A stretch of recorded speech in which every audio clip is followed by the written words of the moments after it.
Hello, welcome to my channel, Lisa Hutchison, LMHC. This is where I love to mix my psychological expertise and my spiritual channeling abilities. Today I'm here to talk with you about, can you trust your instincts, gut knowingness, and intuition? Well, many in the spiritual community, including myself, encourage others to trust their instincts, gut knowingness, and intuition. Now, even though these terms are talked about a lot on the internet and in person, people often don't know what these terms mean. I want to start off with some definitions. First off, instinct. Your instinct is a survival mechanism that's built into every human and animal being. It's an impulse that senses without reason that something is wrong and propels you to fight, flight, or freeze mode. Those are your survival mechanisms. This is associated with your first chakra spiritually. Your instinct, when you think about this, look back to those times you watched those animal shows on Animal Channel and think about when you see the deer or the gazelle drinking water at the watering hole, and all of a sudden, like an ear pricks back and the deer gazelle takes off. And then you see a predator come out from, come into the shot of the camera. This is done, as I said, without reason. It's the deer or gazelle just sensed danger. And animals are very good and very well connected to their instincts because they're not using that rational thinking part of their brain like us humans do. We focus so much on our thoughts about what's going on now, what's going on in the future, what went on in the past.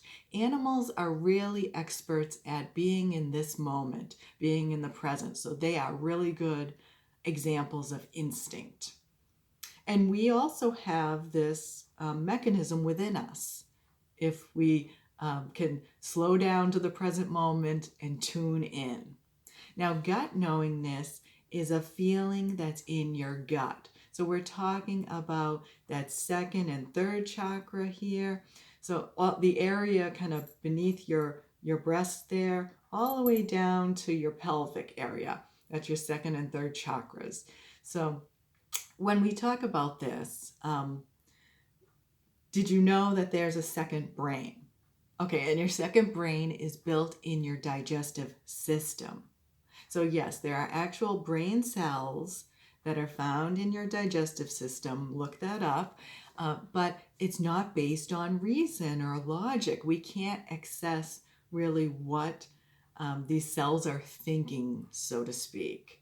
And this is why there's such a mystery with digestive disorders, because we have the separate brain system in our digestive area, which is based on either spiritual, emotional, psychological issues, and not just the physical. And when we go to those medical doctors, they're based on the physical because they're taught the medical model.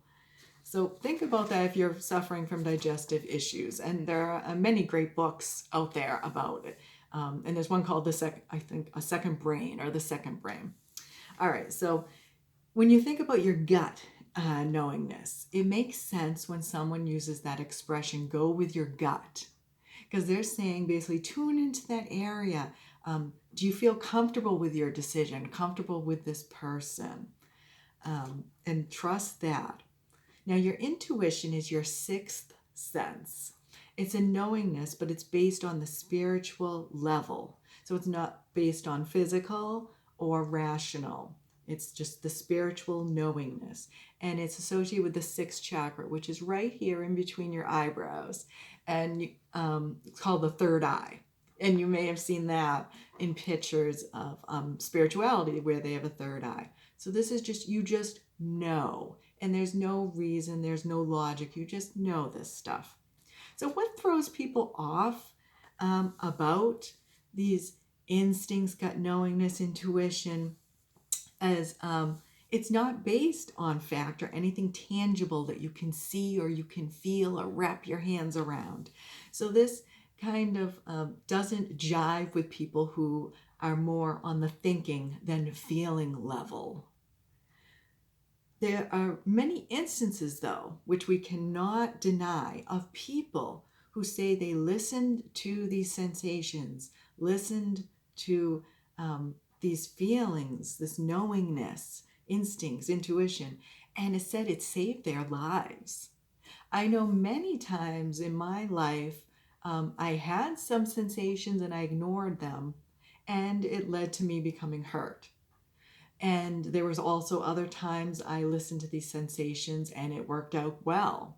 So this is why I'm so passionate about this subject, because I have experienced instincts, gut knowingness, and intuition. I know what it is, and I know it is a valuable resource and should not be denied or kind of pushed aside.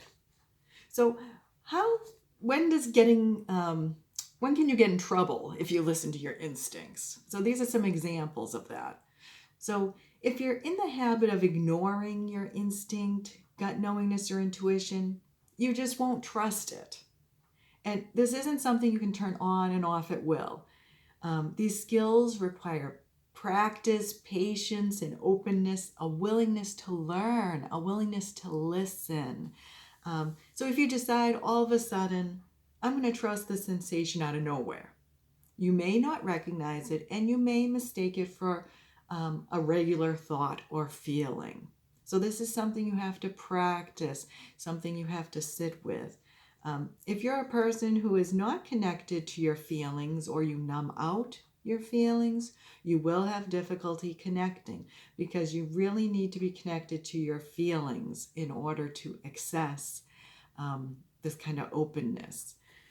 So you would need, if you want to start learning, you would need to start connecting to your feelings, start connecting to your body, listening to your feelings, listening to your body, and trusting in those first.